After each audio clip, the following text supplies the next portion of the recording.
pengurus DKM Masjid Al-Muqarrabin beserta seluruh jajarannya.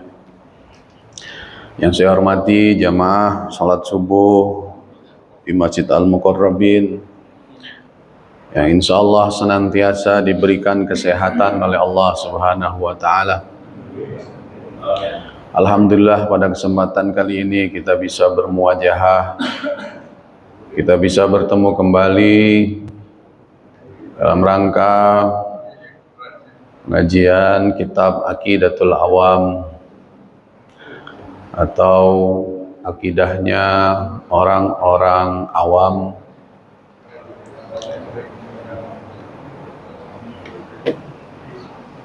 Tapi sebelum itu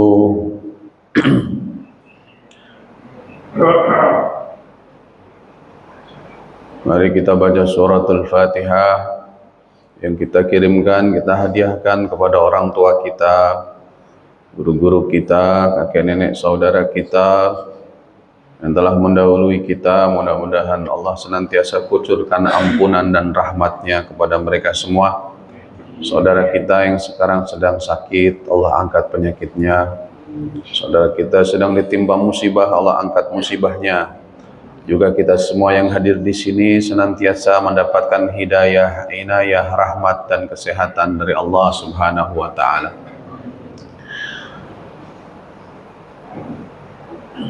Al-Fatihah.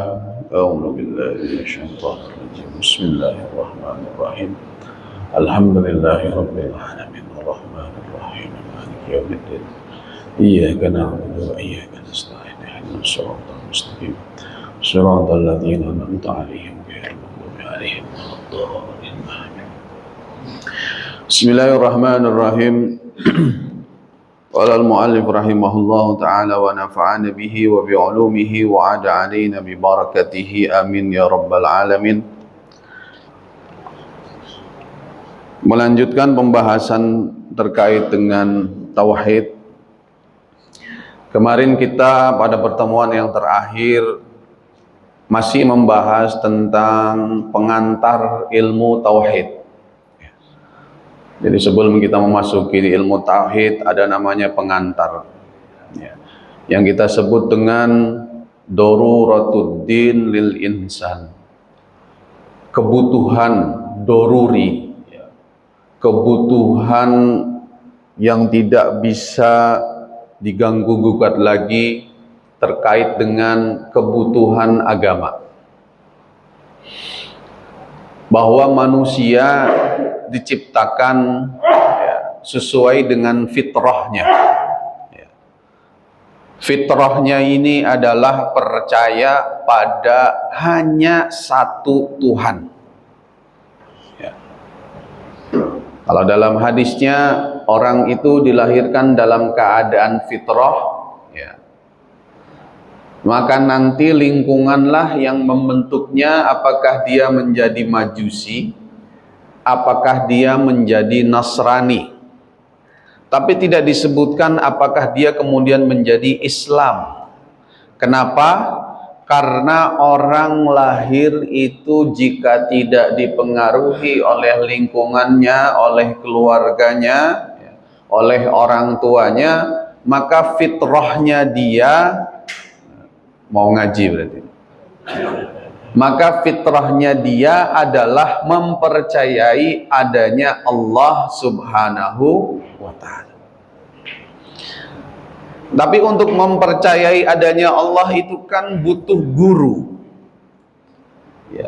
butuh orang yang mengantarkan, karena kita tidak akan bisa mampu untuk menembus benteng-benteng ilahiyat, benteng-benteng ketuhanan.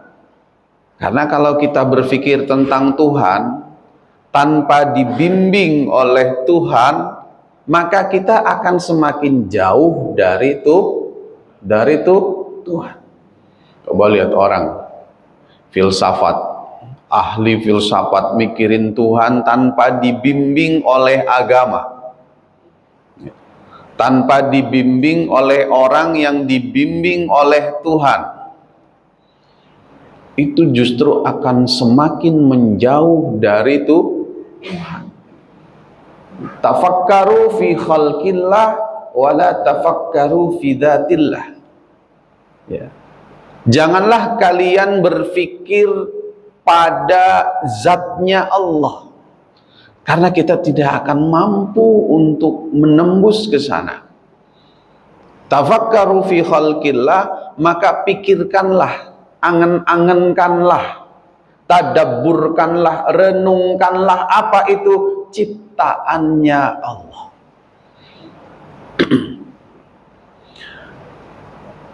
Karena ketika orang itu hidup dalam keadaan berakal, memiliki kemampuan untuk menalar sesuatu, mereka akan berpikir, bagaimana segala sesuatu ini tiba-tiba ada di hadapan saya. Ketika orang sudah berpikir itu, dia akan berpikir, lalu siapa yang membuat saya? Bagaimana ayam ini bisa ada? Apakah ayam dulu atau telur dulu? Bagaimana ikan ini bisa ada? Sementara ikan ini terdiri dari berbagai macam jenis yang luar biasa. Apakah kemudian ketika orang belum ada yang namanya ilmu pengetahuan, belum ada yang namanya agama, dia kemudian bisa berpikir bahwa saya dulu asalnya dari monyet misalnya. Teori Darwin, buktinya monyet dari dulu begitu-begitu aja. Teori evolusi, teori Big Bang, banyak teori-teori tentang penciptaan alam. Pada ujungnya ada pada satu titik, terus yang menciptakan Big Bang siapa? Terus yang menciptakan alam semesta siapa? Masa ujuk-ujuk tiba-tiba muncul sendiri? Sehingga orang-orang dulu ketika belum bertemu dengan agama, itu selalu berpikir ada kekuatan besar yang meliputi dunia ini.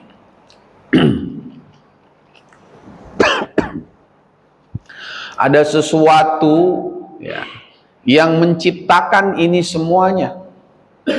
Maka dalam Islam dikatakan dalam nazam kitab Aqidatul Awam, wa ba'du fa'lam biwujubil ma'rifah.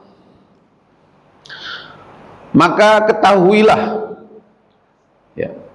biwujubil ma'rifati, terkait dengan hukum wajibnya orang mengetahui. Mengetahui tentang apa? Tentang Allah Subhanahu wa ta'ala. Ini mengetahui, ini belum bicara tauhid. Mengetahui tentang Allah. Orang-orang di luar Islam, bahkan sebentar, syarat banget saya. Bismillah.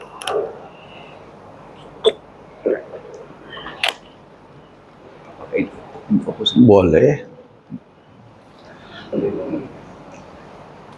Orang-orang di luar Islam, bahkan orang Islam sendiri yang dia tidak mempelajari ilmu tauhid, ini ketika mau dipakai, masang.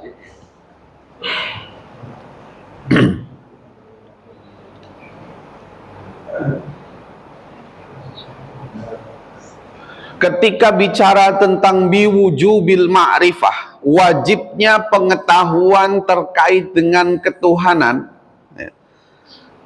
Orang kalau tanpa agama saja tadi berpikir bahwa segala sesuatu itu ada yang menciptakan. Saya kemarin beri contoh ketika kita tinggal di satu rumah, yang rumah itu cuman kita yang tinggal. Tidak ada orang lain satupun bisa kita pastikan tinggal di situ. Begitu kita bangun subuh-subuh pagi hari, ada di meja makan hidangan yang sangat lengkap. Orang berakal pasti berpikir, ini siapa yang menciptakan? Ini siapa yang nyiapkan? GoFood dari mana ini tiba-tiba ada di sini semua? Maka kewajiban kita untuk mengenal Tuhan itu dalam agama Islam hukumnya wajib. Hukumnya wajib. Kenapa hukumnya wajib? Karena banyak orang menduga bahwa orang-orang Islam itu yakin dengan Tuhannya itu karena dogma, karena ayat, karena perintah, ya, karena janji-janji, karena sesuatu yang dipaksakan untuk dipahami, untuk diyakini. Tidak, Pak. Ya. Afala yatadabbarun, afala ta'qilun, afala ta'lamun, afala tatafakkarun. Dalam Al-Quran, kalimat yang mengatakan dengan akalmu, dengan pikiranmu, dengan tadabburmu, ya, itu membuat orang itu tanpa dia disuguhi oleh ayat-ayat, tanpa dia disuguhi oleh hadis, tanpa dia disuguhi oleh perkataannya para ulama, ya, tanpa itu semua, dari sisi agama dia wajib percaya Tuhan, mencari Tuhan dengan apa? Dengan pikirannya. Maka kalau ada orang mengatakan akidah Islam itu tidak ilmiah karena isinya ayat-ayat, akidah Islam itu tidak ilmiah karena isinya dogma-dogma, tidak. Akidah Islam sangat ilmiah. Kenapa? Karena Allah bicara, sebelum bicara terkait dengan akidah, Allah bicara tentang penciptaan. Inna fi ikhtilafil laili wan nahari la ayatil liulil albab. Orang berpikir, ini siapa yang menciptakan? Maka agama disitulah kemudian mewajibkan manusia untuk berpikir dulu, untuk angan-angan dulu. Maka dalam hadis disebutkan, ati rabbaka tusamma akilan. Ya. Taatlah kepada Tuhanmu, kalau kamu taat maka kamu disebut sebagai orang yang berakal. Wala ta'sihi fatusamma jahilan. Maka bermaksiatlah sepuas kamu, sesuka kamu, hiduplah seenak kamu, sakarepmu dewe. Bahasa Jermannya begitu. Fatusamma jahilan, maka kalian akan dianggap sebagai orang bodoh. Loh, gimana ndak bodoh? Sudah diberikan sedemikian fasilitas yang luar biasa, diberikan fisik yang luar biasa, diberikan anugerah yang luar biasa, kok masih berani-beraninya hidup semaunya saja? Orang yang berakal disuguhi banyak teori penciptaan, disuguhi banyak fakta-fakta keindahan, disuguhi banyak hal-hal yang sampai sekarang akal masih belum bisa untuk menembusnya.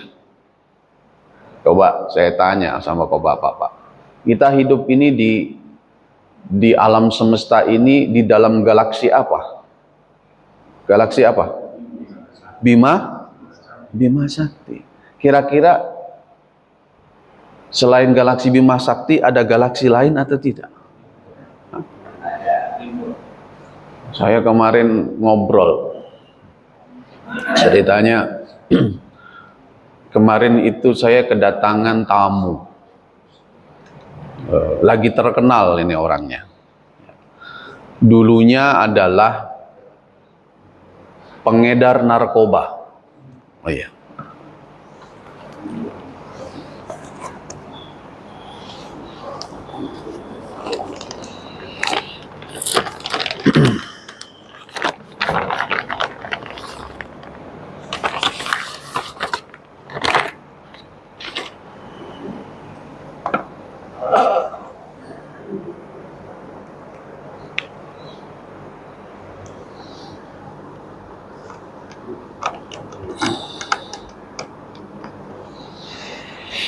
Ini saya cerita ini kadang-kadang kita itu belum mendapatkan nikmat hidayah, Pak.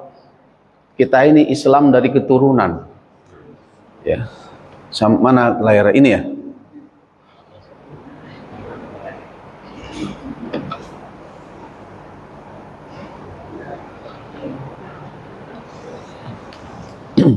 Kita ini kadang-kadang belum merasakan nikmatnya hidayah, nikmatnya Islam masuk ke dalam hati kita, karena kita begitu lahir jelek langsung Islam.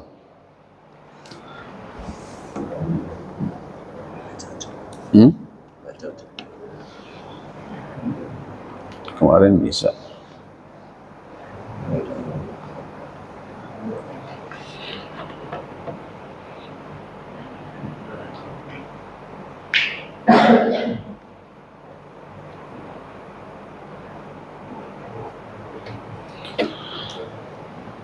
Datang ke saya pengedar narkoba.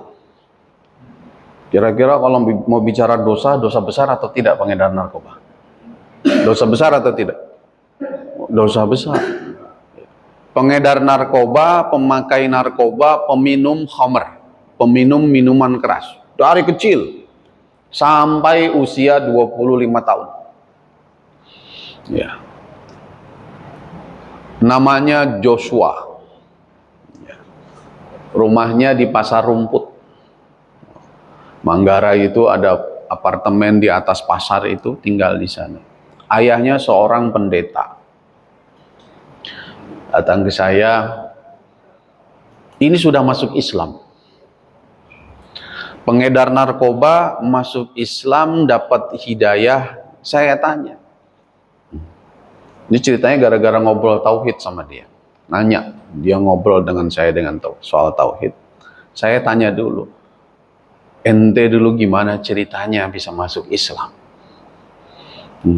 Hidup dengan narkoba kan enak, ya. Duitnya gampang, harganya mahal, kenalnya sama artis-artis. Kata dia, saya mendapatkan hidayah itu ketika di penjara. Di lembaga pesantren, ya, LP, lembaga pemasyarakatan di Salemba. Ya, tertangkap karena mengedarkan narkoba, ditangkap oleh polisi, nggak bisa nembus, masuk penjara. Di penjara, dia merasakan kedamaian, merasakan kenikmatan. Kok ada orang sudah susah di penjara, ya, sudah nggak nikmat di penjara, ya, tersiksa di penjara, tapi kok masih percaya sama Tuhan. Kenapa? Karena di satu sel itu dia melihat ada orang-orang Islam yang penjaranya 30 tahun, ada yang seumur hidup karena bunuh orang, ada yang seumur hidup karena meledakkan bom di Salemba itu. Itu kok bisa nikmat sholat, kata dia. Iya kan, sekarang kan sedang tidak mendapatkan anugerah Tuhan, kok sekarang dia masih percaya sama Tuhan. Ya. Mirip, ya, dengan satu kisah dari guru saya ketika perang dengan sekutu, ya, dulu di Timur Tengah, perang dengan bangsa asing. Ada satu kisah ketika seorang pasukan, ya, seorang tentara pimpinan pasukan itu memimpin sholat bersama pasukannya di tengah perang. Posisinya sudah kalah. Kata musuhnya begitu lewat, kemudian bertanya, kamu ngapain? Sudah jelas-jelas kalah kok masih mau sholat? Sudah jelas-jelas kamu ini tidak mendapatkan apa yang kamu inginkan, yang kamu minta sama Tuhan terus-terusan, kamu masih sholat. Ada orang-orang yang ketika ditanya seperti itu ya tidak bisa menjawab. Tapi dia betul-betul yakin di dalam hatinya ada zat yang mengawasi. Ada zat yang mengatur ini semua, ada zat yang menyiapkan ini semua. Maka ketika Jojo namanya, Ustadz Jojo, Muhammad Ali Yusuf, nama Islamnya Muhammad Ali Yusuf. Ini kalau kapan-kapan Pak Ustadz Parman kalau mau diundang ke sini boleh. Sekarang sudah undangannya kemana-mana. Ya, karena memang dekat dengan kalangan artis sehingga bisa berdakwah dengan teman-teman yang ada di sana. Begitu melihat orang sholat, dia lihat orang ruku, sujud, kok nikmat banget. Nikmat sekali. Sampai saking nikmatnya dia ngeliatin, dia bisa sholat tapi dia belum syahadat. Dia bisa sholat tapi dia belum syahadat. Tapi dia menikmati betul, sampai kemudian dia mengenal Islam di dalam penjara. Belajar Islam dengan orang-orang yang ada di penjara. Menghatamkan kitab itu di penjara. Karena ternyata di dalam penjara juga ada beberapa ustadz-ustadz yang kena narkoba di penjara. Perjalanan hidupnya orang itu memang luar biasa. Sampai pada satu titik kemudian kita ngobrol tentang Tuhan. Sampai pada satu pertanyaan, kita ini hidup di galaksi Bima Sakti, iya. Kira-kira Pak Ustadz ada galaksi lain nggak selain galaksi kita? Ya. Yang kedua, kira-kira ada manusia lain nggak selain kita? Ya. Allah kan Maha Pencipta. Allah kan Maha Kuasa yang luar biasa. Kira-kira Allah ciptakan lagi nggak mainan baru selain kita ini? Atau sebelum kita, apakah juga ada kita juga? Maka kalau kita bicara ini Pak, menggunakan akal kita, semaunya, kita akan sampai pada apa? Kesembronoan pemikiran. Sampai pada satu titik kemudian akal kita sudah tidak mampu lagi untuk membahasnya. Ya. Maka sebagai Islam yang baik, kita tinggalkanlah omongan-omongan yang tidak bermanfaat. Karena kalau kita bicara nasnya, bicara Al-Quran, manusia ini ya cuma kita ini. Tidak ada manusia lain, tidak ada orang di tempat lain atau di galaksi lain. Yang ada hanya malaikat. Yang kedua adalah jin. Yang ketiga adalah manusia. Dan tiga-tiganya ini sama-sama mendapat khitab. Mendapatkan perintah untuk apa? Untuk beribadah. Maka kalau kita bicara fa'lam biwujubil ma'rifah, belajar mengenal Tuhan itu hukumnya wajib. Para ulama bahkan sebagian besar jumhurul ulama mewajibkan kita untuk mencari Tuhan dengan ilmu tauhid, memahami Tuhan dengan ilmu tauhid, tidak boleh taklid. Untuk urusan tauhid nih, hukumnya haram Bapak itu taklid. Udah saya ikut saja Ustadz Parman. Terus kalau ditanya Tuhan itu apa? Siapa Allah? Bagaimana zat Allah? Ini nggak boleh. Sifat-sifat Allah. Maka disebutkan yang perlu kita ketahui daripada Tuhan itu, jangan pernah bicara zatnya, karena sampai kapanpun tidak ada yang bisa membicarakan ini. Yang kita bicarakan adalah apa dalam tauhid? Sifat-sifatnya. Sifat-sifatnya Allah Subhanahu wa ta'ala. Kalau dalam ilmu tauhid, pengantar ilmu tauhid ya, orang mukallaf. Mukallaf itu adalah orang yang baligh, berakal, punya kemampuan untuk melakukan angan-angan, an-nazar, berfikir. Ya. Akalnya bisa digunakan untuk berfikir, maka dia punya kewajiban itu untuk belajar yang namanya tauhid. Saya sampaikan kemarin, tauhid itu pondasi, Pak.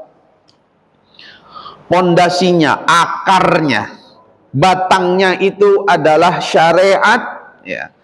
Keluar dari syariat yang namanya cabang-cabang itu yang dinamakan dengan akhlak.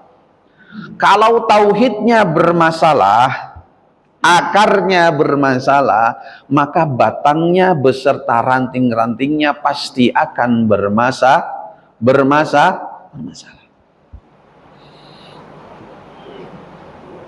Kalau sudah berpendapat ya, bahwa Tuhan itu ada, tapi masih yakin ada kekuasaan-kekuasaan di luar Tuhan yang punya kuasa. Ini hati-hati.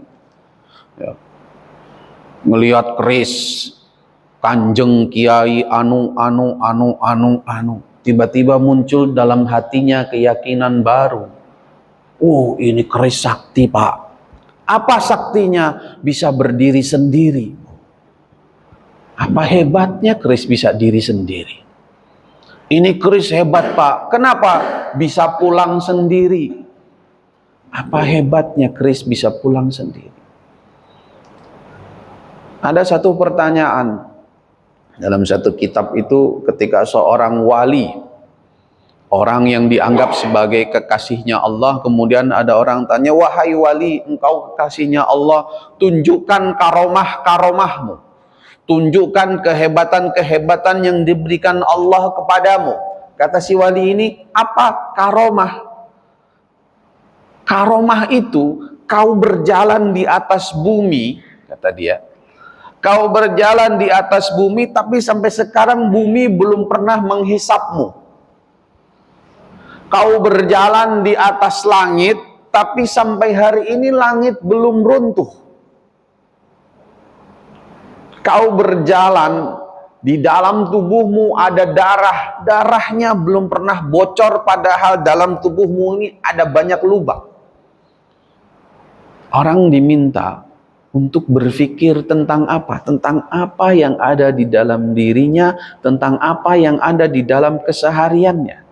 Sehingga kadang-kadang orang kalau tauhidnya belum kuat, kadang-kadang nih diberikan ijazah wirid. Pak Ustadz Parman, ini baca Pak Ustadz sholawat ini. Ini kalau baca sholawat ini 1000 kali bisa mendatangkan rezeki uang yang berlipat-lipat. Dia baca itu sholawat setiap hari 1000 kali. Ketika dikatakan bahwa sholawat ini bisa memperbanyak rezeki, melipat gandakan rezeki, keyakinannya berpindah bahwa yang bisa memberikan rezekinya adalah sholawat. Ketika orang diberikan hizib, ya, diberikan wirid, atau diberikan bacaan, yang bacaan ini bisa melindungi dia dari segala macam mara bahaya, ya, anti tembak, anti bacok, anti lapar, misalnya. Itu ketika dia baca ini, dia jadi yakin bukan sama Allah Subhanahu wa Ta'ala, tapi karena bacaannya. Karena kalau dia nggak baca, dia jadi nggak yakin.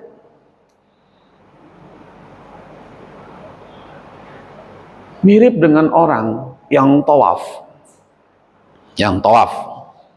atau pergi haji, pergi umrah, melakukan tawaf mengelilingi Ka'bah, ya. Yang dia tidak mau kecuali doa-doa yang diberikan oleh gurunya.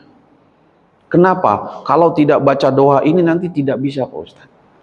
Sehingga dia meyakini bahwa doa inilah yang mempengaruhi kehidupannya, bukan kepada siapa dia berdoa. Dia lebih yakin dengan kalimat doanya daripada dengan Allah Subhanahu wa Ta'ala. Berapa banyak orang yang ketika ditanya, Pak Ustadz, ya, saya udah lama hidup 50 tahun. Ya. Terus kenapa? Allah itu dengar nggak sih doa kita? Allah itu dengar nggak sih doa kita? Saya doa-doa yang sama sudah 50 tahun belum Allah dengar. Saya perasaan hidup begini-begini saja. Saya perasaan keinginan saya itu sederhana, Pak Ustadz. Pengen pergi haji tiap tahun. Sederhana kan. Tapi Allah sampai sekarang umrah saja saya belum dikabulkan, belum dipanggil-panggil. Katanya ud'uni astajib. Ujibu da'watad da'i idza da'ani falyastajibu li wal yu'minu bi. Mendekatlah kepadaku, berharaplah kepadaku, maka aku akan mengabulkan keinginanmu. Ada pertanyaan begini. Coba bapak-bapak bisa jawab, Mbak. Umat Islam di dunia ini mungkin hampir 1 miliar. Betul atau tidak? Di dunia ini ada berapa? 1 miliar lebih. Indonesia aja 300 juta. Belum India, ya. Belum negara-negara lain. 1 miliar lah kita anggap. Berapa? 7 miliar seluruh dunia yang hidup. Banyak ya? Cina, oh yang Islam Pak. Cina itu mungkin hanya sekian persen kecil saja yang Muslim. Ada satu pertanyaan dalam kitab Hikam itu. Ini kan perilaku Israel sudah luar biasa biadabnya. Betul enggak Pak? Kemarin enggak ada angin, enggak ada hujan, Teheran, ibu kota Iran dibombardir sama rudal. Negara-negara lain tuh enggak ada yang ngomong apa-apa, itu enggak ada. Kayak biasa-biasa saja gitu. Gaza sudah berapa kali dihabisi. Normalnya manusia tanpa agama pun dalam hatinya pasti mengatakan ini tidak betul. Penindasan terhadap yang lemah. Penindasan dari yang kuat kepada yang lemah. Hukum rimba ini jadi. Ada 1 miliar muslim yang saya yakin semuanya sepakat bahwa yang dilakukan oleh Israel ini kekejaman, kebiadaban luar biasa. Dan saya yakin betul pasti semuanya berdoa kepada Allah, ya Allah, ya, tolonglah Palestina, musnahkanlah Israel. Betul nggak? Pak Ustadz Parman setiap subuh pasti doanya kunutnya kunut nazilah itu minta apa? Minta hancurkanlah Israel, tolonglah Palestina. Kita semua berharap itu semua. Tapi pertanyaannya, kok sampai sekarang Israel masih begitu-begitu saja, Palestina masih begitu-begitu saja. Terus doa kita ini kira-kira kualitasnya bagaimana? Nah, nanti kita bisa jawab di pertemuan yang lain. Maka karena itu pentingnya kita akan tauhid. Keyakinan bahwa hanya Allah lah subhanahu wa ta'ala yang mengatur, yang menyiapkan, yang menciptakan segala sesuatu ini beserta seluruh isinya. Kalau kita bicara tentang diri kita, al-insan murakkabun min jasadin wa ruhin, yang terdiri dari jasad dan ruh. Jasad bisa kita lihat. Ini tangan kita jarinya ada 5. Bayangkan kalau jarinya ada 7, yang ini 6. Tangan kita ada 2. Bayangkan kalau tangannya ada 3, yang satu di atas kepala gitu. Allah ciptakan dengan ciptaan yang luar biasa. Kita bisa lihat. Dan semua yang ada di sini itu tidak ada satupun teknologi yang bisa menggantikannya secara sempurna. Kita bicara mata saja, coba lihat. Rambut saja belum ada teknologi yang bisa menciptakan rambut, Pak. Yang ada rambutnya di cloning kemudian menjadi rambut. Bahannya harus dari rambut. Kulit coba. Sudah ada belum yang produksi kulit sintetis untuk manusia? Ya, kulit sintetis kalau untuk sofa bisa. Tapi kalau kulit sintetis tapi untuk dipakai sama kulitnya manusia bisa atau tidak? Tidak bisa. Orang kalau luka bakar untuk menumbuhkan kulit maka diambil dari kulit dari bagian yang lain. Karena apa? Karena tidak ada yang sanggup untuk membuat kulit. Padahal kulit sapi, kulit kambing kalau di pasar itu kiloan kan. Ini kita baru bicara min jasadin, dari jasad. Bagaimana dengan ruh? Wa yas'alunaka 'anir ruh qulir ruhu min amri rabbi. Persoalan ruh coba kalau kita bicara. Ruh kita. Pertanyaannya siapa yang bisa menjawab ruh? Bagaimana bentuk ruh? Seperti apa ruh dimasukkan ke dalam jasad? Kapan diciptakannya ruh? Dan bagaimana ruh itu bisa ada di dalam diri kita? Apakah kita tidur ruh kita juga ikut pergi? Begitu kita bangun ruh kita kembali? Bagaimana prosesi roh itu ketika dicabut nyawanya? Kenapa begitu sakit dan lain sebagainya? Wa yas'alunaka 'anir ruh qulir ruhu min amri rabbi wa ma utitum minal ilmi illa qalila. Ruhnya, kamu bicara ruh nggak dikasih ilmu sama sekali. Ini kalau kita bicara tujuan penciptaan kita. Maka kemudian ada pertanyaan lagi, akhalidatun hiya amfaniyatun wa in kanat khalidah fa kaifa yub'asul insan marratan ukhra wa kaifa yuhasib wa ma masiruhu wa mata sayakunu dzalik wa hadhihi dunya hal laha nihayah satakifu indaha au annaha mustamirratun illa ghairi nihayah. Orang ketika belum ada agama, belum ada nabi yang mengajarkan, dia akan berpikir, ini bumi sampai kapan? Apakah kita akan tinggal di sini selamanya ataukah bumi akan hancur? Terus kalaupun bumi hancur, kemudian selanjutnya kehidupan kita bagaimana? Apakah kita akan kekal abadi selama-lamanya atau menjadi manusia yang fana, akan hancur, akan mati? Apakah kematian kita juga kematian rohnya kita? Apakah ketika kita mati kita akan dibangkitkan kembali? Lalu dibangkitkan kembalinya kemana? Apakah segala perbuatan kita ini nanti dicatat, diminta pertanggungjawabannya? Pertanyaan-pertanyaan inilah yang hanya bisa dijawab oleh agama. Maka manusia untuk mencapai itu tidak ada yang mampu akalnya untuk mencapai status pertanyaan-pertanyaan ini dia bisa menjawab. Maka Tuhan kemudian menurunkan nabi-nabi, menurunkan utusan-utusan dengan kitab sucinya, ya, dengan wahyunya untuk mengajarkan umatnya mengenal Tuhan. Maka kita mengenal namanya ahlul fatrah, orang di masa di mana dia tidak mendapatkan dakwah dari para nabi. Orang yang di masa di mana dia tidak menjangkau para nabi sehingga dia tidak bisa mendapatkan informasi yang seperti ini sehingga dia diberikan status ahlul fatrah. Ya. Tidak masuk surga, tidak masuk neraka.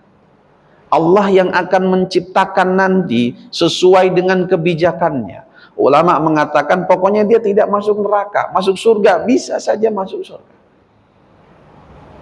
Maka ahlul fatrah ini yang zaman dulu dikatakan bahwa antara nabi satu dengan nabi yang lain itu memiliki perbedaan waktu yang sangat panjang. Di antara keduanya ini ada masa di mana manusia itu tidak menjangkau informasi-informasi ini. Iya, saya percaya adanya Tuhan, tapi bagaimana cara saya beribadah? Iya, saya percaya kepada Tuhan, tapi bagaimana cara saya bersyukur? Iya, saya percaya adanya Tuhan, tapi bagaimana nanti setelah ini, kehidupan setelah ini seperti apa? Apa yang saya harus lakukan agar Tuhan tidak marah sama saya? Sehingga orang-orang begini ketika tidak mendapatkan agama, mohon maaf kadang-kadang diselewengkan oleh syaitan. Sehingga pada zaman-zaman dahulu kita mendengar ada orang bertani, ada sedekah tani. Orang melaut, ada sedekah laut. Orang ke gunung, ada sedekah gunung. Yang disedekahin siapa? Yang disedekahin siapa? Hah? Dewi anu, dewa anu, iya kan begitu Pak. Embah anu, ya, seperti itu. Maka manusia ini memiliki kebutuhan terhadap agama, yang agama ini disampaikan melalui jalur yang representatif, yaitu jalurnya para nabi.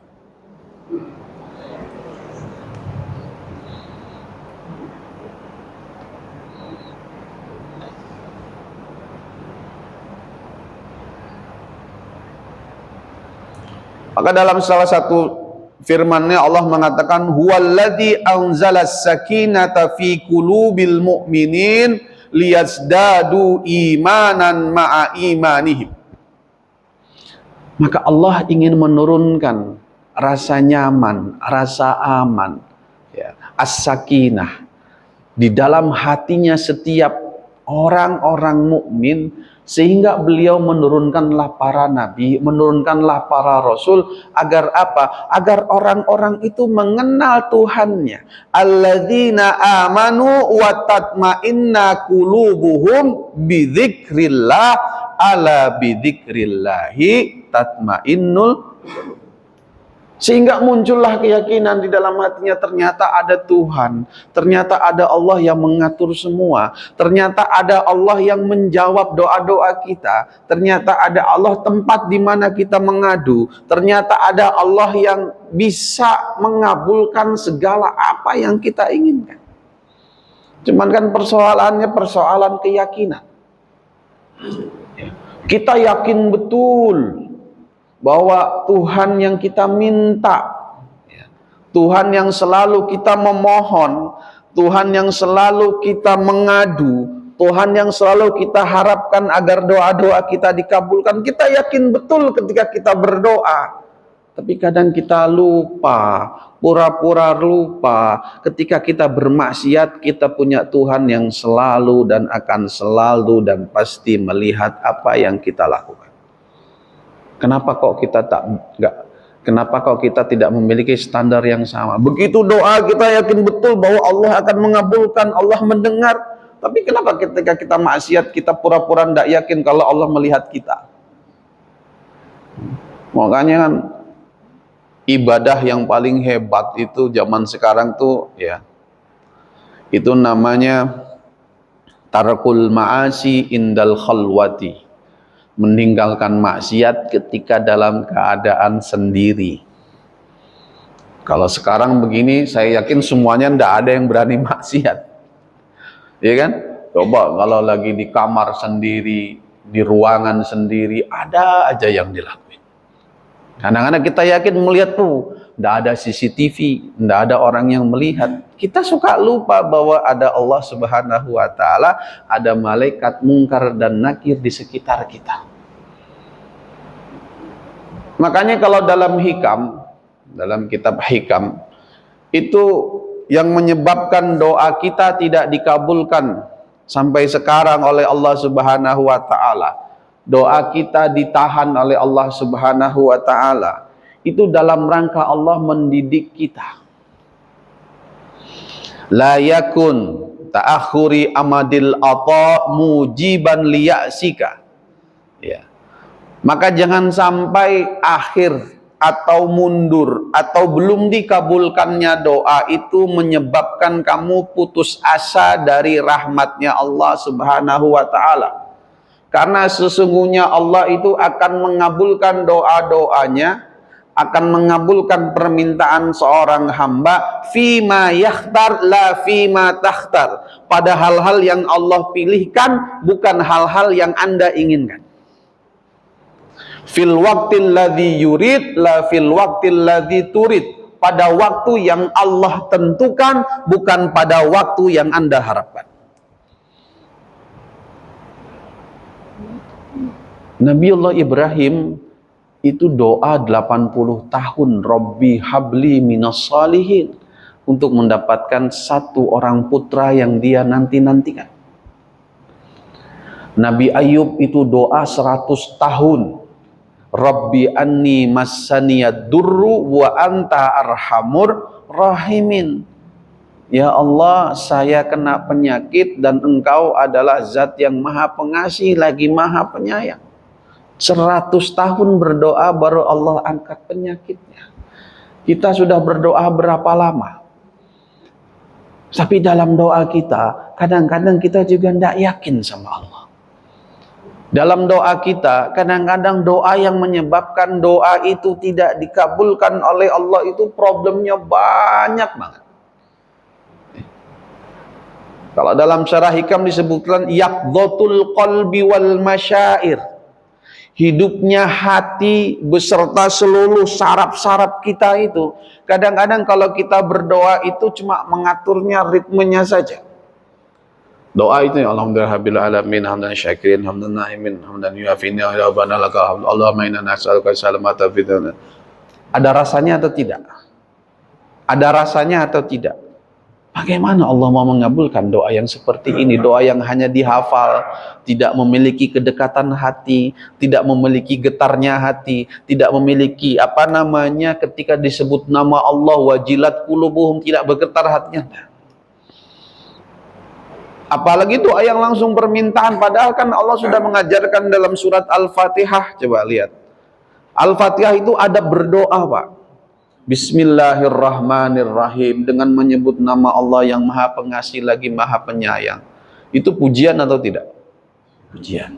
Alhamdulillahirabbil alamin, segala puji hanya milik Allah Tuhan semesta alam. Itu pujian atau tidak?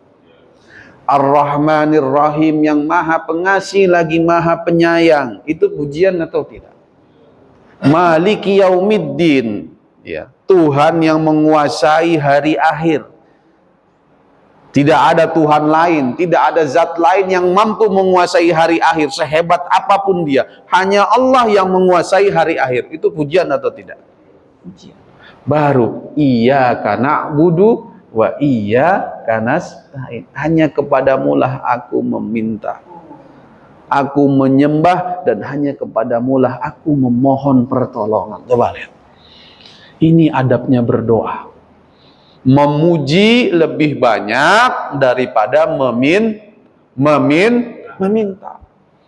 Bapak datang ke rumah wali kota, kepingin ini kawasan Bukit Cengkeh ya diperbaiki drainasenya, sungainya dan lain sebagainya. Kalau bisa dikeruk lebih dalam lagi, dibagusin lagi, taruh ikan koi misalnya. Bapak datang ke wali kota, Pak Wali Kota, Assalamualaikum. Waalaikumsalam. Pak Wali Kota, saya minta ikan koi sama drainase di Bukit Cengkeh. Datang begitu tuh, kira-kira Pak Wali Kota ngelihatnya bagaimana? Ini siapa katanya? Yang ada itu, tolong orang Bukit Cengkeh di blacklist 5 tahun, jangan dikasih apa-apa. Repot nggak? Tapi kalau kita datang, mengetuk pintunya dengan baik, menunggu dengan baik, datang bawain sesuatu yang baik, berbicara yang baik, mulai dari memuji, mulai dari mengapresiasi dan lain sebagainya, terjadi komunikasi yang baik, kira-kira ngomongnya enak atau tidak? Iya.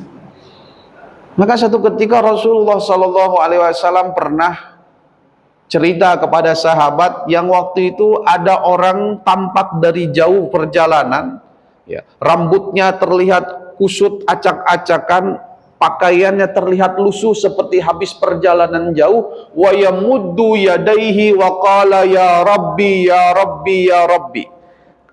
Rasulullah bilang, lihat itu, tangannya ditengadahkan ke atas dan kemudian dia meminta kepada Allah, ya Tuhanku, ya Tuhanku, ya Tuhanku. Ya Pajero, ya Pajero, ya Pajero, ya Fortuner, ya Fortuner, ya Fortuner. Kata Rasulullah nih, apa sih yang menjadi konsepnya Rasulullah? Wa mat'amuhu haramun, wa mashrabuhu haramun, wa gudiya bil haram, wa malbasuhu haram. Coba lihat, tangannya dipanjangkan, dia berdoa kepada Allah. Makannya makanan yang haram, diperoleh dengan cara yang tidak halal. Minumannya minuman yang haram, diperoleh tidak dengan cara yang halal. Pakaiannya pakaian yang haram, tidak diperoleh dengan cara yang halal. Wa gudiya bil haram, dan dia kemudian memberi makan anak keluarganya dengan barang-barang haram. Fa'aina tustajabu, bagaimana Allah mau mengabulkan doa orang yang seperti ini? Maka bagaimana orang yang dalam doanya, ya Allah, berikanlah rezeki yang sangat banyak, berikanlah rezeki yang melimpah, berikanlah sesuatu yang bisa membantu saya. Tapi coba, dalam doanya minta kepada Allah, tapi keyakinannya masih keyakinan sama atasannya, masih berharap sama bosnya, masih berharap sama pengusahanya. Anda minta sama Allah, tapi dalam hati Anda tidak menauhidkan Allah, Anda masih berharap pada manusia, maka jangan sudi aku akan mengabulkan doa. Maka kalau kita bicara tauhid yang ditanamkan di dalam hati kita, hanya Allah lah yang bisa, hanya Allah lah yang mampu, hanya Allah lah yang mendengar, hanya Allah lah yang mengabulkan, tidak ada yang lain. Maka kalau sudah di dalam hati kita itu ada yang seperti ini, Min alamatil i'timadi nuqsanur roja inda wujudi zalali. Bahkan dalam hikam saja, kalau Anda masih berpegang pada amal ibadah, bukan yakin kepada Allah, mohon maaf, Anda keliru. Ini sudah jam berapa? 5 menit lagi, alhamdulillah.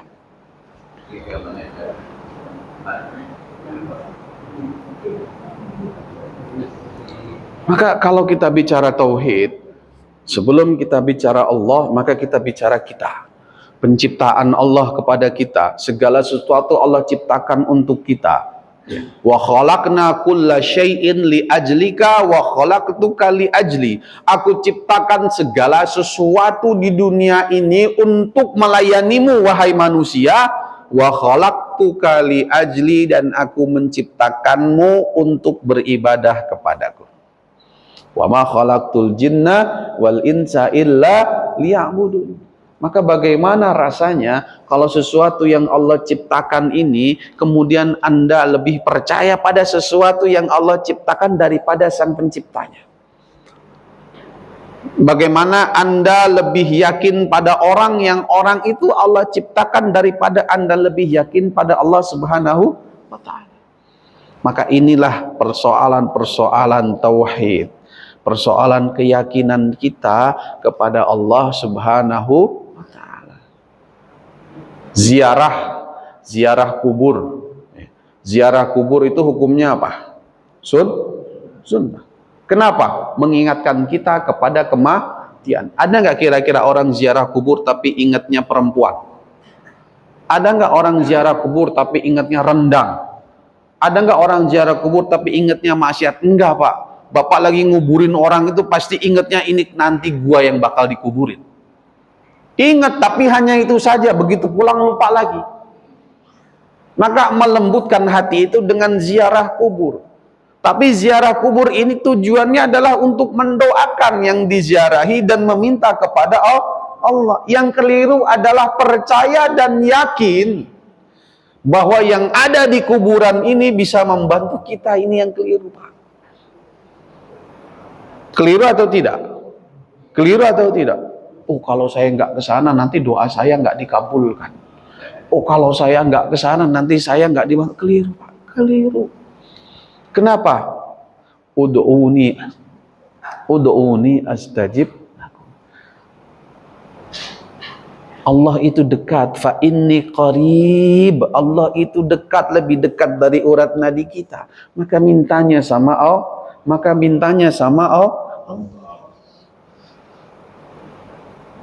Yaqdatul qalbi wal masyair, hidupnya hati kita. Yang kedua, syarat agar doa kita dikabulkan oleh Allah itu yang kedua, tarkul ma'asi, meninggalkan segala maksiat yang kita lakukan.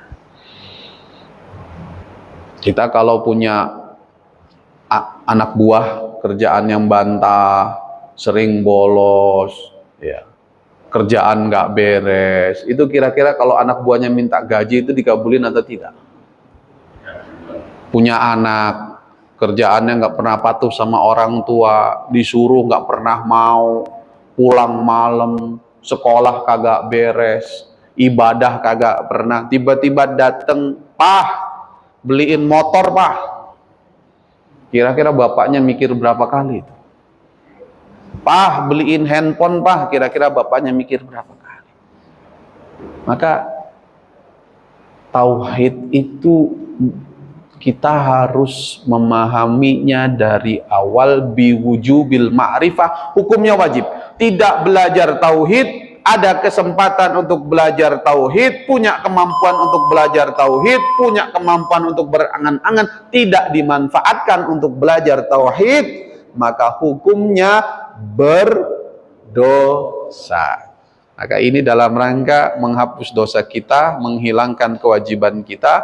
Nanti kita akan lanjutkan pada sesi berikutnya, masuk kepada ilmu tauhid. Karena kita sudah yakin bahwa segala sesuatu ini ada yang menciptakan, segala sesuatu ini ada yang mengatur tanpa bantuan ayat Al-Quran, tanpa bantuan hadis. Dengan pikiran kita, oh betul bahwa kita tahu bahwa ada Tuhan semesta alam ini. Allah memberikan kita akal untuk berpikir, dari akal ini kemudian kita meyakini.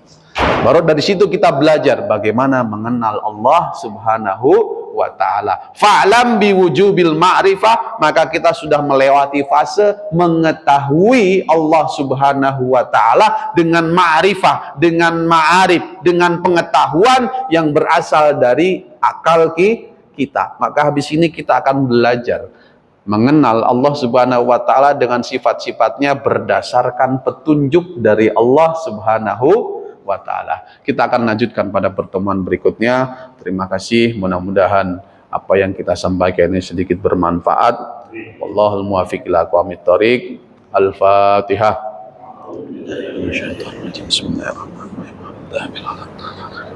Iyyaka na'budu wa iyyaka nasta'in ihdinas siratal mustaqim siratal ladzina an'amta 'alaihim ghairil maghdubi 'alaihim waladdallin amin. Bismillahirrahmanirrahim. Allahumma shalli ala Muhammad wa ala ali Muhammad.